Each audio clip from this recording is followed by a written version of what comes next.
Hi, I'm Kevin Klein with our Winnipeg Sun columnist Royce Koop, who is also a professor of political science at the University of Manitoba.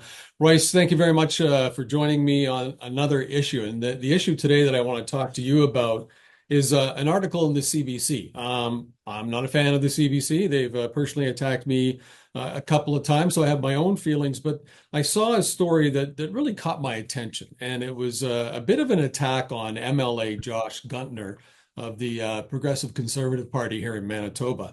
And they go after him because of a quote where he said, I hope, and he put this on his Facebook, I hope that and he's talking about the gentleman who ran the stop sign and killed a mother and a daughter, an 8-year-old child. I hope that he faces the full brunt of the law and that he is not, and that if he is not a Canadian citizen, that he is deported, which is what happened in the Humboldt case. Not a Canadian citizen. After he serves this time, supposed to be deported. They went on to talk about the fact that he said we need to crack down on cheap foreign labor in the trucking industry and especially at truck driving schools. He said who have Gunter, sorry, was a truck driver. So he's talking about something he knows about. He used to drive semi Hmm. trucks. And I thought it was really interesting because the CBC came after him for that. However, the CBC, being a little bit hypocritical, has done a number of stories through Marketplace, and I'll quote the CBC. Marketplace uncovers shocking details about how some new recruits are finding their way onto our roads, including through bribes, forged documents, and failure of oversight and enforcement. In the Winnipeg Sun, we did a story that went national on the fact that there are groups that are bringing in new Canadians under visas and paying them next to nothing because they're keeping money for their visa fee, keeping money for the place for them to live, for food and everything. They're working for Yeah. peanuts, quite frankly. So when I saw this article, it really bothered me that, here's he's a guy that has kids himself, drives that highway himself and got emotional Yeah. and gets attacked for that. Am I wrong to be upset with the CBC for that? No, I mean, as you say, we know there are real problems with these schools. And the logical response to this, we're going to see more accidents. If you're not training people properly, if there's real problems, then this is what you're going to see. I mean, I think with Gunther, I have kind of two views. I think there is a place for politicians to try to moderate conflict. We don't really want politicians kind of exploding at everything that happens. But on the other hand, we want politicians to be authentic. We want them to be real people. And in this situation, this mother and her little girl were killed. If you're going to get angry about something, what else is there to be angry about? What other emotion can you feel in response to this? So I try to give politicians a little bit more leeway to express what they actually feel. And in this situation, he actually kind of walked back his comments after the CBC came out. I think that's a reasonable, responsible thing to do. But I really can't fault him for being angry. I can't fault him for being emotional about it. I was pretty angry myself when I read that article. As was I, and I appreciate your comments on that. I agree with you, but I do feel that I guess my problem is two things, right? Now, the gentleman who was charged is on the run. Police don't know where he is. Yeah, They have a Canada-wide warrant out for him now. So if he went across the U.S. border, we'll never see them again. If that's the case, we don't know. But he's on the run. We do know that, and the RCMP have the warrant out there. But why is it a news story?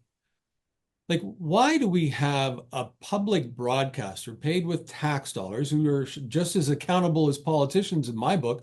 If politicians are yeah. getting money from the taxpayer, so is every reporter, producer, everybody at the CBC is only living because we're giving them money, right? That's how they make their living. So, but why do they consider this news?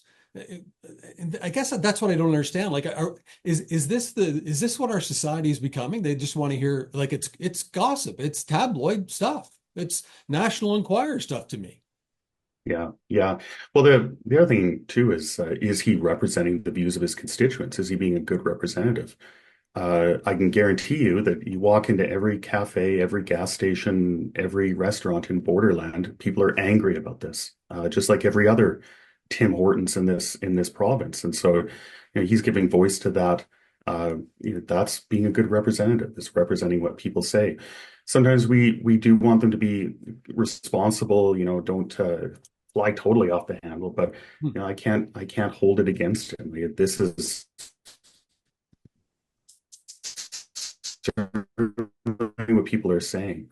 And if speaking of someone, I almost got hit by a truck once driving through a red light. It was terrifying. My daughter was in the back seat. We need to address these problems. This is a problem, and it's something that elected officials, politicians need to pay attention to and do something about. And if this MLA is hoping to draw attention to, or helping to draw attention to that, that's great. I'm happy about that. I agree with you 100%. Thank you. I'll still go on record as I'm disappointed that this is the type of journalism, well, because I don't believe it is journalism that we get from a public broadcaster that is paid by taxpayer funds. I certainly, I'm really reaching my limit, especially as somebody who's been involved in the media most of my life. Since when did social media become our sources for news? Yeah, a lot of people use it exactly for that. Frankly, I kind of do that myself, to be honest. Like I have my normal things that I check, but the things that people post online, they do kind of direct the news that I consume. And the problem with that is that social media favors more sensational stories than meaty, substantive stories that you can sink your teeth into. So yeah, it's a problem. Well, I'm hoping that one day social media, Facebook, Twitter, all of them will require you to have photo ID and you have to give your name and you'll be legally accountable for whatever you say. Because I think it changes. It changes how information is getting out there. And the fact that somebody is doing a news story on a Facebook post to me, that's not journalism. I need to know. I need to know where the CBC uncovered the story about the forged documents and the bribes. That's news to me. I'll give them credit for that one. That's news to me, and that's what I think most people want, not because somebody made a comment on Facebook and somebody just being a real person who has kids. And I don't think he wasn't like you said, he pulled it back, but he wasn't saying, let's grab our pitchforks and let's find this person. Um, Yeah. he said what I think all of us were thinking. If anyone has broken the law and caused that kind of devastation, and they're not Canadian citizens, then they should be deported, which we have done in the past. People are allowed to be angry. I can't remember his last name, the MP from Winnipeg Center, Pat. He was the NDP MP.